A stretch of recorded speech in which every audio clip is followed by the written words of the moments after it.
دریگ rifle کی نال گاڑی باندھ کے فربا گردن پر رکھ دی۔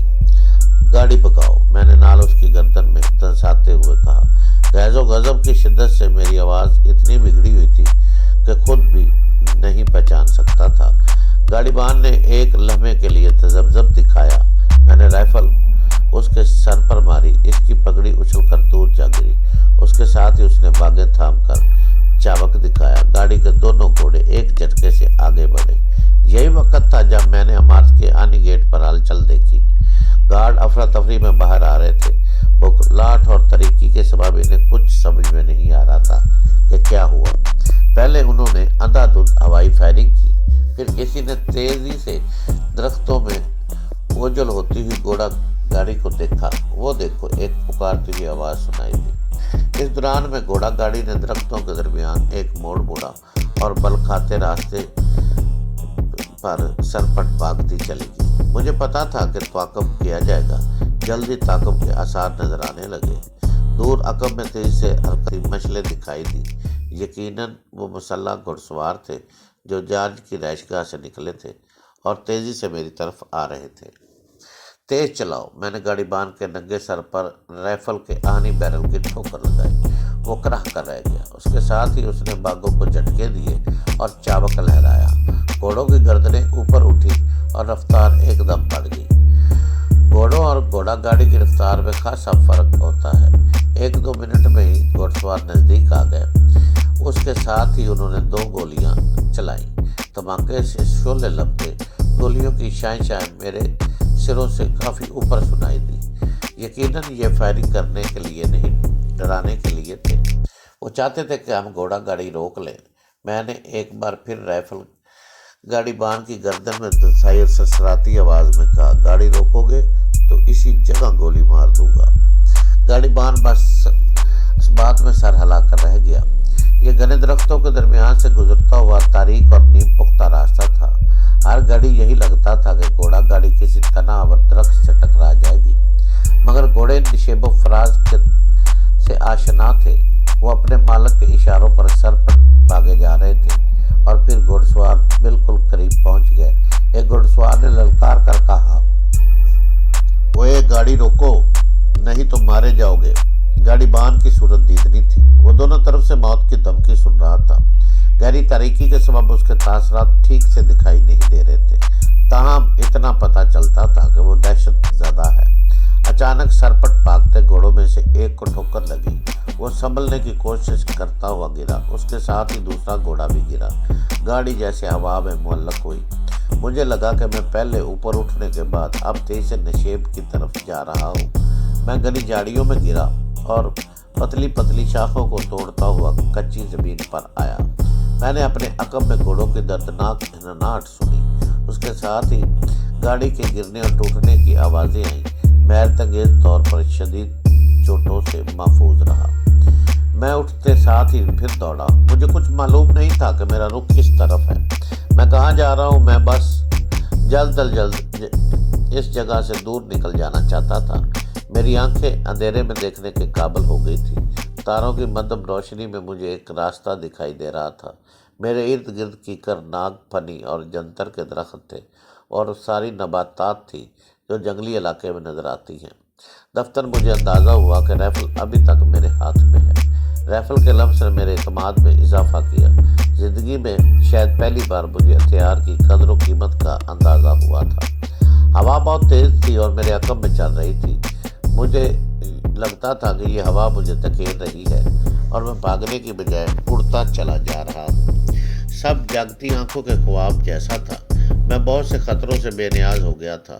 درختوں سے ٹکرا کر زخمی ہونے کا خطرہ، کسی گڑھے میں گرنے کا خطرہ، عقب سے گولی چلنے کا خطرہ، کسی جنگلی جانور کا ڈر، کچھ بھی میرے ذہن میں نہیں تھا۔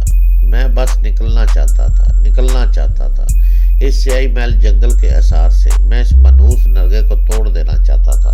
مجھے آزادی درکار تھی، بس آزادی، اور میں بھاگ رہا تھا۔ مجھے اندازہ ہوا کہ میرا تعاقب ہو رہا ہے۔ میں نے اپنے عقب میں دور افتادہ آوازیں سنی۔ ان میں کتوں کی آوازیں بھی شامل تھیں۔ میں یقین سے نہیں کہہ سکتا تھا کہ یہ آوارہ کتے تھے یا خاص بوگیر کتے جو گھوڑ سواروں کے ساتھ میرے پیچھے آ رہے تھے۔